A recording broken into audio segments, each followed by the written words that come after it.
Hello everyone, আজকে আমি এই যে কাজ করতেছি কুমড়ো গাছ রোপণ করব।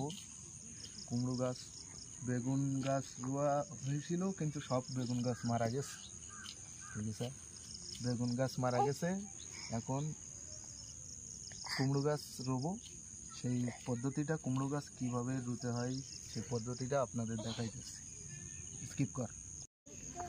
কীভাবে কুমড়ো গাছ রোপণ করতে হয় সেটা, সেই পদ্ধতিটা আমি দেখাইতেছি।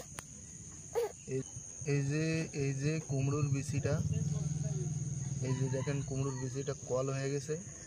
এই কুমড়োর বিচিটা এইভাবে দিয়ে এখানে রোপণ করতে হবে। এখানে হালকা হালকা মাথাটা বাইর করে রাখতে হবে।